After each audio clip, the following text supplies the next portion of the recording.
ಇವತ್ತು ಚನ್ನಪಟ್ಟಣ ತಾಲೂಕಿನಲ್ಲಿ ಶಾಸಕರಾದಂಥ ಅಂದ್ರೆ ಇಂದಿನಿಂದ ಅವರು ಚನ್ನಪಟ್ಟಣ ಕ್ಷೇತ್ರಕ್ಕೆ ಮಾಜಿ ಶಾಸಕರಾಗ್ತಾರೆ, ಆದರೆ ಹಾಲಿ ಕೇಂದ್ರ ಮಂತ್ರಿಗಳಾಗ್ತಾರೆ.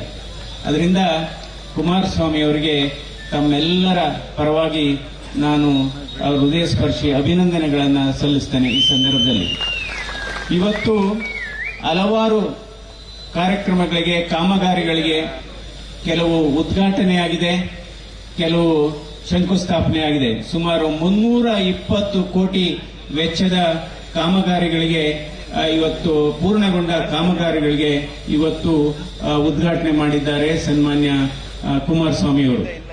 ಮೊದಲಿಂದೂ ಕೂಡ ಅಷ್ಟೇ, ಅವರು ಹಿಂದೆ 2 ಬಾರಿ ಮುಖ್ಯಮಂತ್ರಿಗಳಾಗಿದ್ದಂಥ ಸಂದರ್ಭದಲ್ಲೂ ಕೂಡ ಹೆಚ್ಚು ಒತ್ತು ಕೊಟ್ಟಿದ್ದು ಅವರು ಒಂದು ಆರೋಗ್ಯ ಕ್ಷೇತ್ರ, ಇನ್ನೊಂದು ಶಿಕ್ಷಣ ಕ್ಷೇತ್ರ, ಮೂರನೇದು ಕೃಷಿ ಕ್ಷೇತ್ರ.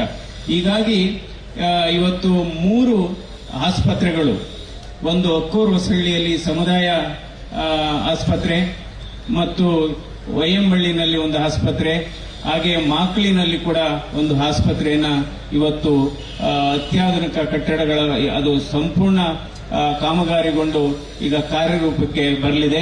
ಅದಕ್ಕೋಸ್ಕರ ಇವತ್ತು ಯಾಕೆಂದ್ರೆ ಆರೋಗ್ಯ ಅನ್ನೋದು ಬಹಳ ಮುಖ್ಯ. ಅದೇ ರೀತಿ ಶಿಕ್ಷಣ, ಹಲವಾರು ಶಾಲೆಗಳನ್ನ ಇವತ್ತು ಕಟ್ಟಡಗಳು ಕೂಡ ಕಾಮಗಾರಿ ಆಗಿದೆ. ಯಾಕೆಂದ್ರೆ ಇವತ್ತು ಯಾವಾಗಲೂ ಅಷ್ಟೇ ಶಿಕ್ಷಣ ಮತ್ತು ಆರೋಗ್ಯ ನಮ್ಮ ಬದುಕಿನ 2 ಕಣ್ಣುಗಳು ಅಂತ ಹೇಳಬೇಕಾಗುತ್ತೆ. ಯಾಕೆಂದ್ರೆ ಆರೋಗ್ಯ ಎಷ್ಟು ಮುಖ್ಯವೋ ಶಿಕ್ಷಣವೂ ಕೂಡ ಅಷ್ಟೇ ಮುಖ್ಯ. ಯಾಕೆಂದ್ರೆ ಶಿಕ್ಷಣ ಕೇವಲ ವಿದ್ಯೆಯನ್ನು ಕಲಿಸಲ್ಲ, ಸಂಸ್ಕಾರವನ್ನು ಕಲಿಸುತ್ತೆ. ಈ ಸಂದರ್ಭದಲ್ಲಿ ಬಹಳ ಒಂದು ಸಿಹಿ ಸುದ್ದಿಯನ್ನು ನಡಿ ಈಗ ಶುರು ಮಾಡೋಣ.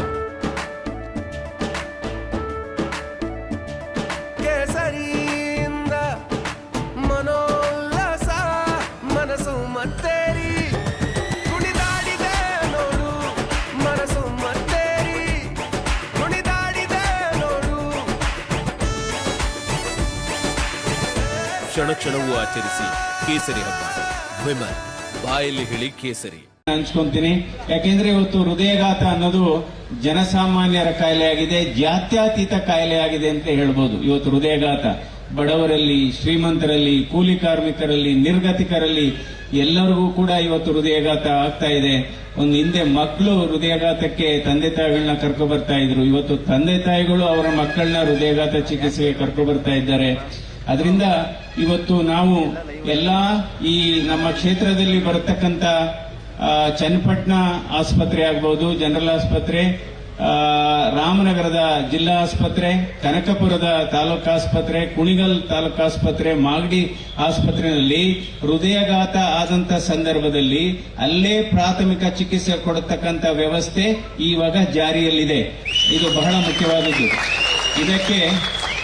ಅದಕ್ಕೋಸ್ಕರ ಹೃದಯಘಾತ ಆದಂತ ಸಂದರ್ಭದಲ್ಲಿ ತಾವುಗಳು ಈ ಆಸ್ಪತ್ರೆಗೆ ಹೋದ್ರೆ ಅಲ್ಲಿ ಒಂದು ವ್ಯವಸ್ಥೆಯನ್ನ ಮಾಡಿದ್ದೇವೆ. ಇದು NHM ಅಂತ ರಾಷ್ಟ್ರೀಯ ಅಭಿಯಾನ, ರಾಷ್ಟ್ರೀಯ ವೈದ್ಯಕೀಯ ಆರೋಗ್ಯ ಅಭಿಯಾನ ಮತ್ತು ಕರ್ನಾಟಕ ಸರ್ಕಾರ ರಾಷ್ಟ್ರೀಯ ಆರೋಗ್ಯ ಅಭಿಯಾನ, ಅದು ಕೇಂದ್ರ ಸರ್ಕಾರದ ಯೋಜನೆ, ಜೊತೆಗೆ ರಾಜ್ಯ ಸರ್ಕಾರ ಎರಡೂ ಒಟ್ಟಾಗಿ ಸೇರಿ ಇದನ್ನ ನಾವು ಜಾರಿಗೆ ತಂದಿದ್ದೇವೆ.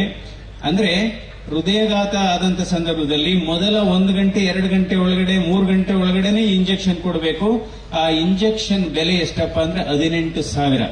ಈ 18,000 ಬೆಲೆ ಬಾಳುವ ಇಂಜೆಕ್ಷನ್ ಅದನ್ನ ನಾವು ಇಂಗ್ಲಿಷ್ ಅಲ್ಲಿ ಟೆನೆಕ್ಟಿಪ್ಲೇಸ್ ಅಂತ ಹೇಳ್ತೀವಿ. ಅದನ್ನ ಕೊಡತಕ್ಕಂತ ವ್ಯವಸ್ಥೆ ಇವತ್ತು ಇವೆಲ್ಲ ಒಟ್ಟು ಈಗ ತಾಲೂಕುಗಳಲ್ಲಿ ಮಾಡಲಾಗಿದೆ. ಅದನ್ನ ಯಾರಿಗೂ ಹೃದಯಘಾತ ಆಗ್ಬೇಕು ಅಂತ ನಾನು ಬಯಸಲ್ಲ. ಅಕಸ್ಮಾತ್ ಯಾರಿಗಾರು ಆದ್ರೆ ಅಲ್ಲಿ ಚಿಕಿತ್ಸೆ ತೆಗೆದುಕೊಂಡು ನಂತರ ಬೆಂಗಳೂರಿನ ದೊಡ್ಡ ಆಸ್ಪತ್ರೆ, ಅದು ಜಯದೇವ ಹೃದ್ರೋಗ ಆಸ್ಪತ್ರೆ ಆಗ್ಬೋದು ಅಥವಾ ಇನ್ನೊಂದು ಆಸ್ಪತ್ರೆಗೆ ವರ್ಗಾವಣೆ ಮಾಡತಕ್ಕಂಥ ಒಂದು ವ್ಯವಸ್ಥೆಯನ್ನ ನಾವು ಮಾಡಿದ್ದೇವೆ. ಇದನ್ನ ಹಾರ್ಟ್ ಅಟ್ಯಾಕ್ ಪ್ರೋಗ್ರಾಮ್ ಅಂತ, ಸ್ಟೆಮಿ ಪ್ರೋಗ್ರಾಮ್. ಇದಕ್ಕೆ ನನಗೆ ನಿಜವಾಗ್ಲೂ ಒಂದು ಕನಸಿದೆ. ಈ ಯೋಜನೆಯನ್ನ ಇಡೀ ಭಾರತ ದೇಶದಲ್ಲಿ ಇದನ್ನ ಜಾರಿಗೆ ತರಬೇಕು. ಇಡೀ ಭಾರತ ದೇಶದಲ್ಲಿ ಈ ಯೋಜನೆಯನ್ನ, ಯಾಕೆಂದ್ರೆ ಪ್ರತಿ ವರ್ಷ 30 ಲಕ್ಷ ಜನ ಇದರಿಂದ ಸಾವನ್ನಪ್ತಾ ಇದ್ದಾರೆ. ಹಾಗಾಗಿ ನಾನು ಹೆಚ್ಚು ಸಮಯನ ತೆಗೆದುಕೊಳ್ಳಕ್ ಹೋಗಲ್ಲ. ಯಾಕೆಂದ್ರೆ ಸನ್ಮಾನ್ಯ ಕುಮಾರಸ್ವಾಮಿ ಅವರು ಇನ್ನು ಮದ್ದೂರ್ಗೆ ಹೋಗ್ಬೇಕು, ಮಂಡ್ಯಗೆ ಹೋಗ್ಬೇಕು, ಅಲ್ಲಿಂದ ಮೈಸೂರಿಗೆ ಹೋಗ್ಬೇಕು, ದಾರಿ ಉದ್ದಕ್ಕೂ ಅವರಿಗೆ ಸ್ವಾಗತ ಮಾಡಲಿಕ್ಕೆ ಅವರ ಅಭಿಮಾನಿಗಳ ಕಾರ್ಯಕರ್ತರ ದಂಡೆ ಕಾಯ್ತಾ ಇದೆ. ಅವರಿಗೆ ಇದಾಗುತ್ತೆ. ಮತ್ತು ರಾಮನಗರದ ಜಿಲ್ಲಾ ಆಸ್ಪತ್ರೆಯಲ್ಲಿ ಒಂದು ಹಾರ್ಟ್ ಚೆಕಪ್ಗೆ ಎಕೋ ಟೆಸ್ಟ್ ಇಲ್ಲ ಅಂತ ಹೇಳಿದ್ರು, ಬೆಳಿಗ್ಗೆ ಎಕೋ ಕಾರ್ಡಿಯೋಗ್ರಾಮ್ ಮಿಷಿನ್ ಇಲ್ಲ ಅಂತ ಹೇಳಿದ್ರು. ಈಗಾಗಲೇ ನಾನು ರೋಟರಿ ಡಿಸ್ಟ್ರಿಕ್ಟ್ ಅವರಿಗೆ ಮಾತಾಡಿದ್ದೇನೆ. ಇನ್ನು 1 ತಿಂಗಳಲ್ಲಿ ಅಲ್ಲಿ ಸುಸಜ್ಜಿತವಾದಂತಹ ಎಕೋ ಕಾರ್ಡಿಯೋಗ್ರಾಮ್ ಉಪಕರಣ ಬರುತ್ತೆ. ನಾವು ಸರ್ಕಾರದ ಅನುದಾನ ಕೇಳ್ತಾ ಇಲ್ಲ, ಖಾಸಗಿ ರೋಟರಿ ಮೂಲಕನೇ ಕೇಳ್ತಾ ಇದ್ದೀವಿ. ಮತ್ತು ಚನ್ನಪಟ್ಟಣದಲ್ಲೂ ಕೂಡ ಡಾಕ್ಟರ್ ಜಗದೀಶ್ ಅವರು ಹೇಳಿದ್ರು, ಅವರು ರೇಡಿಯಾಲಜಿಸ್ಟ್ ಆಗಿದ್ದಾರೆ ಇಲ್ಲಿ. ಹಾಗಾಗಿ ಇಲ್ಲಿ ಅಲ್ಟ್ರಾಸೌಂಡ್ ಅಬ್ಡಾಮಿನಲ್ ಸ್ಕ್ಯಾನಿಂಗ್ ಮಿಷಿನ್ ಇಲ್ಲ ಅಂತ ಹೇಳಿದ್ರು. ಅದನ್ನು ಕೂಡ ನಾವು ಬೇರೆ ಅನುದಾನದ ಮೂಲಕ ನಾವು ಮಾಡ್ತೇವೆ. ಸೊ ನಿರಂತರವಾಗಿ, ಯಾಕೆಂದ್ರೆ ಇಷ್ಟು ಹೇಳಿ ನಾನು ಹೆಚ್ಚಿಗೆ ಸಮಯ ತೆಗೆದುಕೊಳ್ಳಕ್ಕೆ ಹೋಗಲ್ಲ. ಇವತ್ತು ಬಹಳ ನಿರೀಕ್ಷೆ ಇದೆ ಕುಮಾರಸ್ವಾಮಿ ಅವರ ಮೇಲೆ. ಜನರು ಬೆಟ್ಟದಷ್ಟು ನಿರೀಕ್ಷೆಯನ್ನು, ಅಪೇಕ್ಷೆಯನ್ನು ಇಟ್ಟುಕೊಂಡಿದ್ದಾರೆ. ಸಮಾಧಾನ, ಸಾವಧಾನ, ತಾಳ್ಮೆ ಇದ್ರೆ ಹಂತ ಹಂತವಾಗಿ ಅವರು ನಿಮ್ಮ ಏನು ಅಪೇಕ್ಷೆ ಇದೆ ಅದನ್ನೆಲ್ಲ ಅವರು ಮಾಡಲಿದ್ದಾರೆ. ಹೀಗಾಗಿ ತಮ್ಮ ಬೆಂಬಲಕ್ಕೆ, ತಮ್ಮ ಪ್ರೋತ್ಸಾಹಕ್ಕೆ ಮತ್ತೊಮ್ಮೆ ನನ್ನ ಸಾಷ್ಟಾಂಗ ನಮಸ್ಕಾರಗಳು. ಜೈ ಹಿಂದ್, ಜೈ ಕರ್ನಾಟಕ.